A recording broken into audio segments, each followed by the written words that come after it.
Hello. तो हमारा topic है बायोलॉजी का द मेटाबॉलिक रिएक्शंस जो डाइजेशन में होती है। That is the chemical process of digestion जो होता है। Chemical process as in all the metabolic reactions जो डाइजेशन में होंगी। जैसे हमारा डाइजेशन होता है कॉम्प्लेक्स फूड से सिंपलर फॉर्म में कन्वर्ट करना। तो उस प्रोसेस में कॉम्प्लेक्स से सिंपलर फॉर्म में कन्वर्ट करने में जो भी केमिकल रिएक्शंस होती हैं फूड पे, डिफरेंट डिफरेंट कंपोनेंट्स होंगे, वो कैसे ब्रेक डाउन हो रहे हैं, किन में वो कन्वर्ट हो रहे हैं, कौन उनको कन्वर्ट कर रहा है, वो सभी चीजें हम आज के लेक्चर में देखेंगे।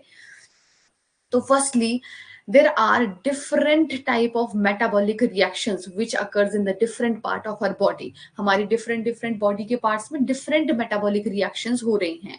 सबसे ज्यादा जो सबसे पहले तो जो digestion होता है that starts from कहाँ, खाना खा रहे हैं हम, right? We are taking the food in. तो सबसे पहले माउथ से इनटेक हो रहा है खाने का। तो जो माउथ है that is called as buccal cavity और oral cavity, you know that right. तो वहां से ही डाइजेशन शुरू हो रहा है। सबसे पहले डाइजेशन बक्कल कैविटी में हो रहा है, उसके बाद स्टमक में होगा and then in small intestine. और जो मैक्सिमम डाइजेशन होता है that occurs in small intestine. Just remember this. Okay, so हम वन बाय वन हर पार्ट में जो डाइजेशन हो रहा है उसको पढ़ेंगे और हम देखेंगे कैसे कैसे कहाँ कहाँ क्या चीज कन्वर्ट हो रही है। मतलब कौन सी चीज का डाइजेशन कौन से पार्ट में हो रहा है हमारी बॉडी के, that we will study in this lecture. Okay, so let's start with the first one, that is in buccal cavity. What is happening in case of buccal cavity, that is oral cavity? Buccal cavity में you just have to remember one thing. सबसे पहले तो आप ये वाली बात याद करिए कि बक्कल कैविटी में डाइजेशन होता है किसका? स्टार्च का। Starch is getting digested here in buccal cavity. Starch का डाइजेशन होता है बक्कल कैविटी में। और कैसे होता है अब डाइजेशन स्टार्च का वो देखिए। तो सबसे पहले बक्कल कैविटी में क्या है? बक्कल कैविटी में हमारे पास सलाइवा है। Okay, we know that right. Buccal cavity में हमारे पास क्या है? सलाइवा है। ओके, अब जो सलाइवा है, सलाइवा में क्या होता है? क्या है सलाइवा में present? Do you have any idea कि क्या होगा? ये जो सलाइवा होता है हमारे माउथ में, उसमें क्या ऐसी चीजें हैं जो भाई जो कॉम्प्लेक्स फूड हम खा रहे हैं उसको डाइजेस्ट कर रही है? ऐसा क्या है इसमें? सबसे पहली बात, सलाइवा में प्रेजेंट होते हैं एंजाइम जो सबसे इंपॉर्टेंट है सलाइवा में। They are called as salivary amylase. Salivary amylase ये एंजाइम होते हैं जो मेनली रोल प्ले करते हैं डाइजेशन में, स्टार्च के डाइजेशन में, बकल कैविटी में। पहली बात। दूसरी चीज जो हमारे सलाइवा में प्रेजेंट होगी, they are other type of enzymes जो इन्फेक्शन से प्रिवेंट करते हैं, एंटीबैक्टीरियल होते हैं, उनको कहते हैं lysosome. They are called as lysozyme. ये क्या होते हैं? लाइजोजाइम जो हमारे पास सलाइवा में प्रेजेंट है, दे आर एंटीबैक्टीरियल, इन्फेक्शन को प्रिवेंट करने में हेल्प करते हैं लाइजोजाइम। ओके, और जो सलाइवा है, मेनली सलाइवा क्या है? एक म्यूकस ही है सलाइवा। इसमें क्या प्रेजेंट होते हैं? They are having electrolytes. Electrolytes है इसके कॉम्पोजिशन में। इलेक्ट्रोलाइट्स जैसे कि हमारे पास पोटेशियम हो गए, K+ हो गया, Cl- हो गया। तो ये कुछ इलेक्ट्रोलाइट्स है, जैसे सोडियम हो गया, Na+। तो ये कुछ इलेक्ट्रोलाइट्स के कंपोनेंट्स हैं जो किसमें प्रेजेंट होते हैं? बक्कल कैविटी में। किसके कंपोनेंट्स हैं ये? सलाइवा के कंपोनेंट्स हैं ये। ओके, अब देखिए सलाइवा में हो क्या रहा है, क्या कैसे? मैं अभी तक आपको बता रही हूँ कि भाई जो बक्कल कैविटी है, माउथ है, वहां पे डाइजेशन हो रहा है किसका? वहां डाइजेशन हो रहा है स्टार्च का। I was telling you this right. But now tell me that how the starch is getting digested. I have already told you that salivary amylase is helping out here, right? Salivary amylase help कर रहा है starch को digest करने में. But how? Look at here. Here, the starch, almost 30% of starch is getting digested here, right? तो यहाँ पे क्या होगा? Starch will get hydrolyzed. Starch hydrolyze होगा into what? किस चीज में convert हो रहा है starch? Starch is getting converted into maltose और maltose। और ये क्या है? It is what is this maltose? Before this maltose, starch किस में convert हो रहा है? It is getting converted into disaccharides। Disaccharide में कन्वर्ट हो रहा है, दैट इज माल्टोज, राइट? ये फर्दर कन्वर्ट होता है इसमें। किस वजह से कन्वर्ट हो रहा है? ये जो स्टार्च है 30% हम कह रहे हैं ये कन्वर्ट हो रहा है माल्टोज में। किस वजह से कन्वर्ट हो रहा है? Because of this salivary amylase is responsible for this particular reaction. So write it down here. salivary amylase कर रहा है। अब जो हमारा माउथ है, जो हमारा सलाइवा है, उसका एक पर्टिकुलर, जो जैसे क्या होता है, जो भी एंजाइम्स होते हैं उनका एक पर्टिकुलर पीएच, कुछ एक एनवायरनमेंट होता है, जिस उसी पर्टिकुलर एनवायरनमेंट में ही वो एंजाइम्स वर्क करते हैं। तो यहाँ पे एनवायरनमेंट से मेरा मतलब है कुछ कंडीशंस, जैसे कि पीएच, उस जगह पे, उस पर्टिकुलर, जैसे मान लो ये है, यहाँ पे सेलेवरी अमाइलेज है, ये एक एंजाइम है। तो इस एंजाइम को काम करने के लिए, इस एंजाइम को वर्क करने के लिए एक ऑप्टिमम पीएच की रिक्वायरमेंट होती है कि भाई जब वो पीएच होगा तभी ये जो एंजाइम है वो वर्क करेगा, तभी ये जो एंजाइम है वो स्टार्च को माल्टोज में कन्वर्ट करेगा, अदरवाइज नहीं करेगा। तो कौन सा पीएच, और ये ऐसे भी याद रखना कि बक्कल कैविटी में ऐसा क्वेश्चन आ सकता है कि बक्कल कैविटी में क्या पीएच होता है, बताइए, एसिडिक होगा, बेसिक होगा, न्यूट्रल होगा, क्या पीएच होगा? तो pH, you have to remember the pH. So the salivary or the pH in which the salivary amylase is working is pH is 6.8. that is approximately what? Neutral. approximately neutral ही है ये। तो 6.8 आपने pH याद करना है। उस pH पे salivary amylase work करता है। वर्क करता है मतलब स्टार्च को माल्टोज में कन्वर्ट करता है। ओके, सो ये है बक्कल कैविटी में जो हो रहा है सारा का सारा डाइजेशन। जो सेलेवरी अमाइलेज है उसको और क्या कहते हैं? कार्बोहाइड्रेट स्प्लिटिंग एंजाइम भी कहा जाता है सेलेवरी अमाइलेज को। ओके, तो ये है लाइजोजाइम का, मैंने आपको रोल बता दिया है। तो this is what is happening, और this is called as a metabolic reaction. ये जो सारी की सारी यहाँ पे रिएक्शन है, इसको हम कहेंगे ये मेटाबॉलिक रिएक्शन हो रही है किसकी? माउथ में, बक्कल कैविटी में। अब हम आगे फर्दर देखेंगे जो सेकेंड, जो हमारे पास रिएक्शन हो रही है, मैंने बोल दिया सबसे पहले माउथ में हो रही है, उसके बाद कहाँ हो रही है? स्टमक में। और स्टमक में जो डाइजेशन होता है वो कौन करता है? Do you have any idea कि स्टमक में जो ग्लैंड्स प्रेजेंट होते हैं उनको क्या कहते हैं? They are called as the gastric glands. तो हम यहाँ गैस्ट्रिक ग्लैंड के थ्रू जो डाइजेशन हो रही है उसको पढ़ रहे हैं। हो कहाँ रही है? ये स्टमक में ही हो रही है, जो गैस्ट्रिक ग्लैंड के थ्रू हो रही है। अब स्टमक में क्या है, जो हमारी स्टमक की लाइनिंग है, मान लो ये स्टमक की लाइनिंग है, ओके, क्रॉस सेक्शन एक ले लिया है हमने, तो उसमें अलग अलग लेयर्स प्रेजेंट होती हैं सेल की। ओके, अब हर एक जो लेयर होगी सेल की, हर एक अलग अलग टाइप ऑफ सेल अलग अलग चीजें सिक्रीट करता है स्टमक में। तो वो मेनली 3 तरह के सेल्स होंगे, वो 3 तरह की डिफरेंट चीजें सिक्रीट करेंगे स्टमक में। वो सिक्रीशंस जो वो सेल की होंगी वो हेल्प करेंगी डाइजेशन में। सबसे पहले देख लो, जो गेस्ट, जैसे मैंने आपको बताया कि अभी जो बक्कल कैविटी थी वहां पे मेनली डाइजेशन हो रहा था स्टार्च का, गैस्ट्रिक ग्लैंड, और आप कह सकते हो स्टमक में जो डाइजेशन हो रहा है वो हो रहा है मेनली प्रोटीन्स का डाइजेशन। कहाँ होता है? मेनली स्टमक में। गैस्ट्रिक ग्लैंड करता है किसको डाइजेशन? प्रोटीन्स की, पहली बात। दूसरी बात, अब मैं कह रही हूँ सेल्स अलग अलग चीजें सिक्रिएट करते हैं, वो सिक्रीशंस हेल्प करती हैं प्रोटीन की डाइजेशन में। अब वो क्या सिक्रीशंस है, कौन से सेल्स है? Have a look here. So these gastric glands, they have 3 types of cells. What are those 3 types of cells? The first one, just imagine, are mucus cells. They are called as mucus neck cells. अब जैसे कि नाम बता रहा है mucus नेक cell, तो क्या लगता है आपको, क्या सिक्रीट करते होंगे ये सेल्स? म्यूकस नाम में ही है, तो they will secrete mucus. their secretion is mucus. Secretions हम यहाँ लिखेंगे, तो इनकी सिक्रीशन क्या है? म्यूकस सिक्रीट करते हैं, म्यूकस नेक सेल्स। ओके, दूसरी चीज देखो, अब यहाँ पे दूसरी चीज हमारे पास है पेप्टिक सेल्स।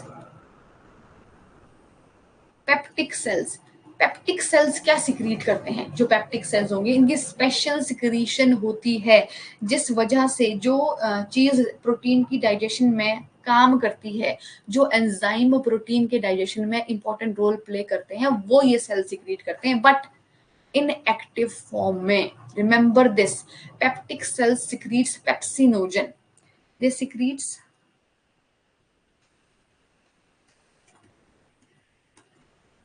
पेप्सिनोजन सिक्रीट कर रहे हैं। ये जो पेप्सिनोजन है that is in inactive form, इसको एक्टिव फॉर्म में कन्वर्ट कैसे होगा वो भी अभी आप देखेंगे। पहले इनकी सिक्रीशन देख लो, अलग अलग टाइप ऑफ सेल्स की। सबसे पहले हम देखा mucus next cell, mucus next cell secrete कर रहा था म्यूकस, पेप्टिक सेल सिक्रीट कर रहे थे पेप्सिनोजन। ओके, पेप्टिक सेल्स को चीफ सेल्स भी कहते हैं। In case if you don't have any idea, the peptic cells are also called as chief cells. The next type of cells which we are having are the auxentic cells or parietal cells. Parietal cells, or you can also call them as auxentic cells. जो ये parietal और oxyntic cells हैं ये secrete कर रहे हैं क्या? आप मुझे बताएंगे स्टमक में कैसा एनवायरनमेंट होता है? Do you have any idea कैसा एनवायरनमेंट होता है हमारे स्टमक में? एसिडिक होता है, बेसिक होता है, न्यूट्रल होता है, कैसा एनवायरनमेंट होता है? हमारे स्टमक में एसिडिक एनवायरनमेंट होता है। Okay, just take this very clearly कि हमारे जो स्टमक है वहां पे एसिडिक एनवायरनमेंट है। ओके, अब एसिडिक एनवायरनमेंट किस वजह से है ये सुनिए। एसिडिक एनवायरनमेंट जो स्टमक का है वो ये जो सेल्स हैं पेराइटल सेल, ऑक्जेंटिक सेल, ये सिक्रीट करते हैं एक एसिड को। They secretes one acid that is HCl, hydrochloride. आपको पता होगा ये HCl सिक्रीट करते हैं ये वाले सेल्स। अब जब HCl सिक्रीट कर लिया है तो HCl तो एसिड होता है, you know this right. HCl is hydrochloric acid और ये एसिडिक नेचर का होता है, तो इसी वजह से जो स्टमक का एनवायरनमेंट है that is acidic in nature. Got it? चलिए, अब जो ये पेराइटल ऑक्जेंटिक सेल्स ने HCl सिक्रीट किया, ये HCl का एक और रोल भी है। ये क्यों है? मान लो अगर आप ऐसे सोचिए कि ठीक है मैम HCl सिक्रीट कर रहे हैं ये लेयर, पर एसिड क्यों चाहिए? क्यों नहीं हो सकता यहाँ बेसिक एनवायरनमेंट? क्यों एसिडिक एनवायरनमेंट यहाँ नेसेसरी है? बिकॉज जो ये पेप्सिनोजन है इसको एक्टिव फॉर्म में कन्वर्ट करने के लिए एसिड की रिक्वायरमेंट होती है। तभी यहाँ पे जो ये सेल्स हैं ये बाय नेचर है, ये हर चीज जो है जो हर चीज है ना हमारी बॉडी में, एवरीथिंग इज इंटीग्रेटेड, राइट? सब कुछ रिलेटेड है, everything is related to one another. So right, here we are studying about the pepsinogens, right? तो पेप्सिनोजेंस जो है वो एक्टिव फॉर्म में कन्वर्ट करने के लिए एसिडिक एनवायरनमेंट की रिक्वायरमेंट होती है, इसीलिए ये जो पेराइटल सेल्स इसके साथ ही प्रेजेंट है वो कर लेंगे HCl सिक्रीट और हो जाएगा पेप्सिनोजन एक्टिव फॉर्म में कन्वर्ट। कैसे पेप्सिनोजन एक्टिव फॉर्म में कन्वर्ट हो रहा है वो भी देखिए यहाँ पे, और कैसे वो कौन सी चीज में वो कन्वर्ट हो रहा है। और हमने यहाँ पे पढ़ा है, याद रखिए, प्रोटीन की डाइजेशन है हमारा मेन जो टारगेट है। प्रोटीन कैसे डाइजेस्ट हो रहा है वो देखिए अब आगे।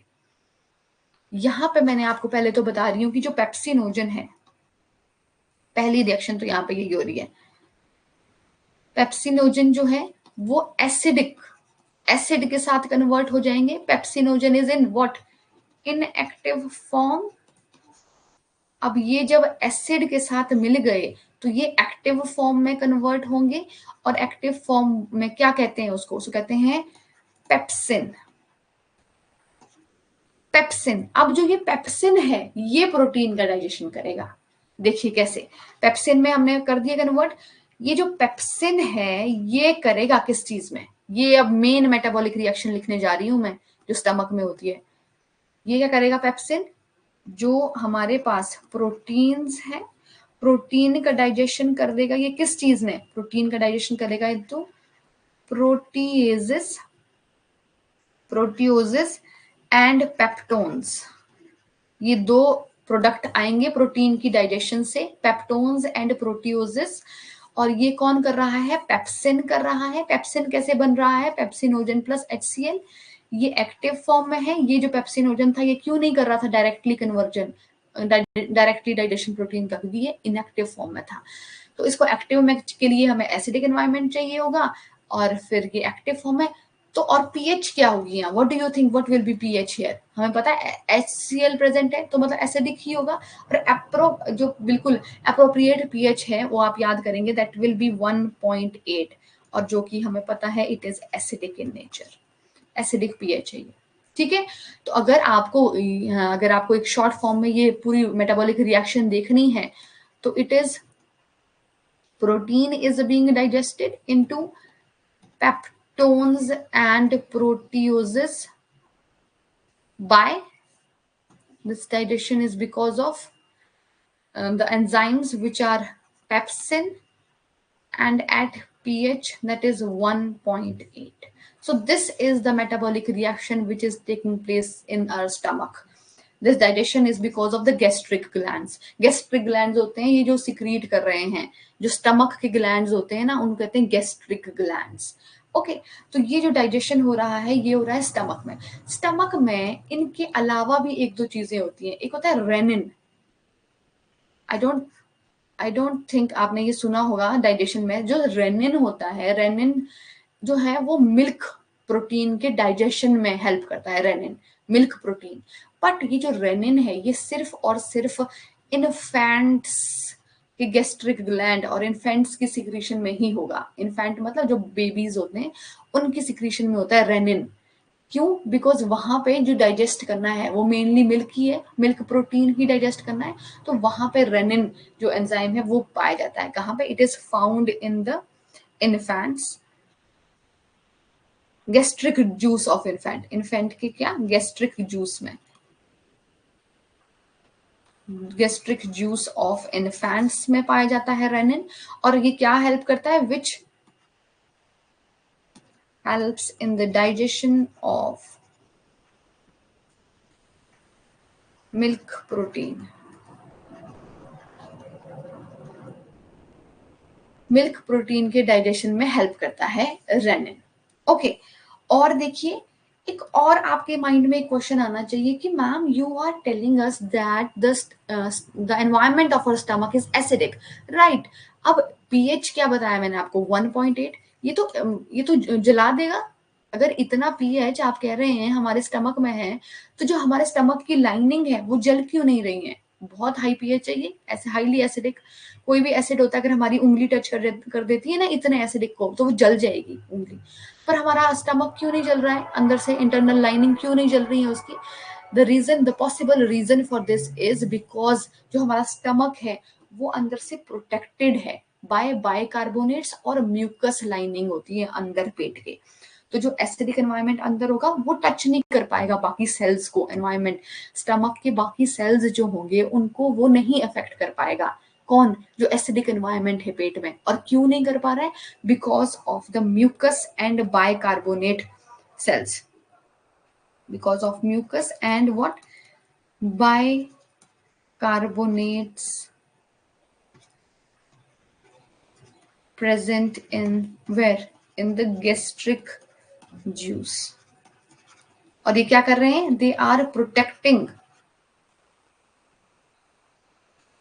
the stomach. हमारे पेट को प्रोटेक्ट कर रहे हैं ये.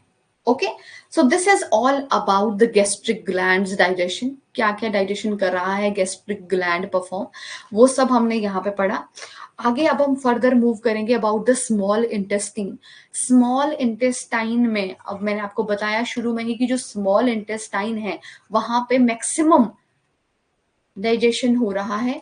अब मैक्सिमम डाइजेशन एज इन जो भी अभी तक डाइजेस्ट हुआ वो सब कुछ अब क्या होगा? जो रह गया है और जो डाइजेस्ट आधे तक हुआ, पूरे फॉर्म में नहीं हुआ, सब कुछ यहाँ पे सारा कंप्लीट हो जाएगा डाइजेशन.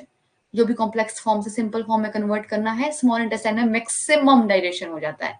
ओके अब जो स्मॉल इंटेस्टाइन है, स्मॉल इंटेस्टाइन में जो सिक्रीशंस आती हैं, just imagine this is secretion. जो स्मॉल इंटेस्टाइन हमने बोला था, स्मॉल इंटेस्टाइन जो है ये स्टार्ट होता है ये सी शेप्ड ड्यूडेनम से. इसके ऊपर स्टमक है, ये this is C shaped duodenum. यहां से अब जो ये ड्यूडेनम है ये रिसीव करता है एक हेप्टोपेनक्रियाटिक डक्ट. यहाँ पे इस पे मिलती है एक हेप्टोपेनक्रियाटिक डक्ट. और वो जो डक्ट है वो लाती है सिक्रीशन अलग अलग ग्लैंड से. ये जो हेप्टोपेनक्रियाटिक डक्ट है ये सिक्रीशंस ला रही हैं अलग अलग ग्लैंड से. देखिए मैं आपको डायग्रामेटिकली दिखाती हूँ. यहाँ पे this particular duct is called as hepatopancreatic. आपको इस नाम से क्या लग रहा है? कहाँ से सिक्रीशन आ रही होंगी? हेप्टोपेनक्रियाटिक, हेप्टोपेनक्रियाटिक डक्ट. इससे हमें पता लग रहा है एक तो पेनक्रियास से आ रही है. हेप्टो का मतलब होता है लिवर. लिवर को जो लोब्स होती हैं लिवर में उनको कहते हैं हेपेटिक लोब्यूल्स. ये जस्ट इमेजिन ये क्या है? लिवर है. ओके लिवर से जो निकलती हैं ducts, they are called as hepatic ducts. ये जो मैं आपको बना रही हूं अभी, these particularly they are called as hepatic ducts. Okay, hepatic ducts. और यहाँ पे गॉल ब्लैडर होता है, गॉल ब्लैडर से एक डक्ट आती है, उसको कहते हैं सिस्टिक डक्ट। ये भी इसमें मिल जाती है हिपैटिक डक्ट में। This is called as cystic duct, जो कहाँ से आ रही है, gall bladder. This is what, gall bladder. And this is what, this is liver. और लिवर में क्या मतलब, हिपैटिक लोब्यूल्स कहते हैं इनको। तो गॉल ब्लैडर की सिस्टिक डक्ट और लिवर से आ रही हिपैटिक डक्ट जब इकट्ठे हो गई, यहाँ पे इकट्ठे होगी, ये मिक्स होगी, तब क्या बनाती है, दे will form the what, they will form a common hepatic duct. Common hepatic duct form कर रही हैं ये। अब जो ये कॉमन हिपैटिक डक्ट है, ये एक और डक्ट के साथ मिलती है, जो कि कहाँ से आ रही है, पेनक्रियाज से। पेनक्रियाज यहाँ पे प्रेजेंट है, ठीक है। पेनक्रियाज की जो ये वाली डक्ट है, इसको कहते हैं पेनक्रियाटिक डक्ट। Pancreatic duct. अब जो पेनक्रियाटिक डक्ट और ये कॉमन हिपैटिक डक्ट और ये पेनक्रियाटिक डक्ट, ये इकट्ठे मिल जाएंगी और ये क्या बनाएंगी, अब ये वाली जो यहाँ पे, they will form this hepatopancreatic duct. Final ये है मतलब हिपैटोपेनक्रियाटिक डक्ट। अब जो ये हिपैटोपेनक्रियाटिक डक्ट है, ये कहाँ खुल रही है, सी शेप्ड ड्यूडेनम में आके ये अपनी सिक्रीशंस यहाँ पे रिलीज कर रही है। जो भी यहाँ सिक्रीट हुआ, जो भी यहाँ सारे में सिक्रीट हुआ, लिवर की, गॉल ब्लैडर की, पेनक्रियाटिक डक्ट की जो भी सिक्रीशन है, वो सब यहाँ पे C shaped duodenum, that is small intestine के पार्ट में, यहाँ इसी वजह से यहाँ पे मैक्सिमम डाइजेशन होती है स्मॉल इंटेस्टाइन में। क्यों, क्योंकि यहाँ पे हिपैटोपेनक्रियाटिक डक्ट मिलती है स्मॉल इंटेस्टाइन में, और वो लेकर आती है अपने साथ बहुत सारे एंजाइम्स। कौन कौन से एंजाइम्स हैं, देखिए मैंने आपको बोला, एक तो आती है गॉल ब्लैडर से सिस्टिक डक्ट। सिस्टिक डक्ट क्या लेकर आती है गॉल ब्लैडर से, बाइल, बाइल लेके आएगी।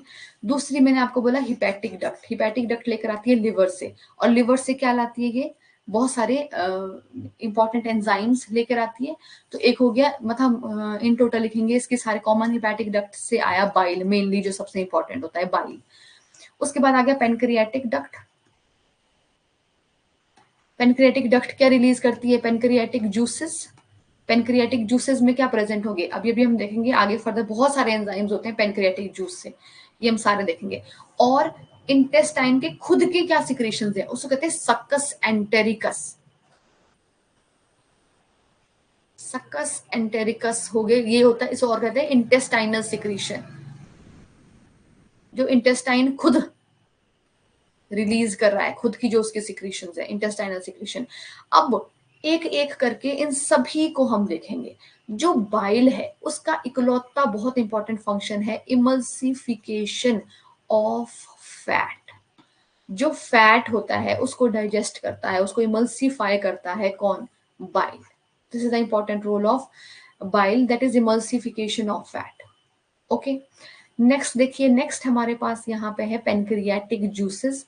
जो पेनक्रियाटिक जूसेस हैं वो क्या सिक्रीट करते हैं, they helps in the secretion of different enzymes, but वो एंजाइम्स अगेन किस फॉर्म में होंगे, इनएक्टिव फॉर्म में होंगे, जैसे कि ट्रिप्सिन,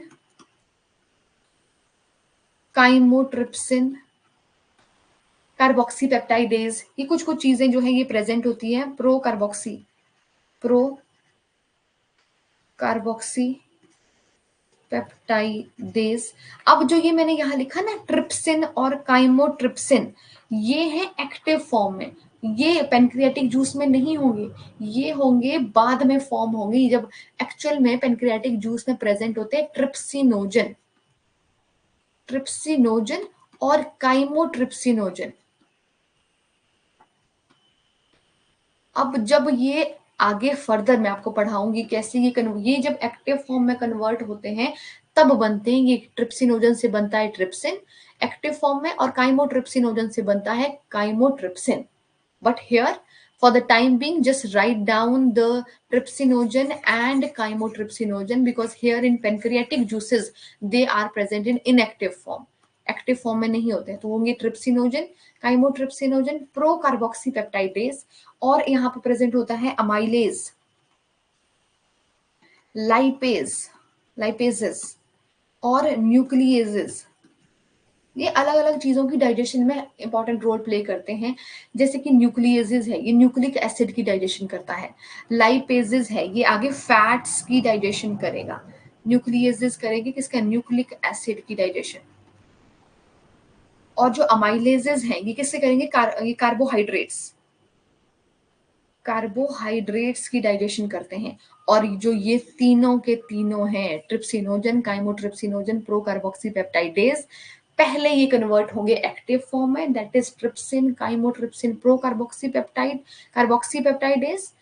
और कैसे कन्वर्ट होते हैं ये एक्टिव फॉर्म में, with the help of the secretion of intestine, intestinal secretion की मदद से ये कन्वर्ट होते हैं एक्टिव फॉर्म में। और ये किस में हेल्प करते हैं, they help in the digestion of what, protein, protein की डाइजेशन में मदद करते हैं ये जो सारे हैं, trypsin, trypsinogen, chymotrypsinogen, they will help in the digestion of protein. जो प्रोटीन का हमने पीछे पढ़ा था डाइजेशन, उसको फर्दर कैरी आउट करते हैं। So this is all about the different metabolic reactions which occurs in our body. So that's it for this metabolic reactions topic.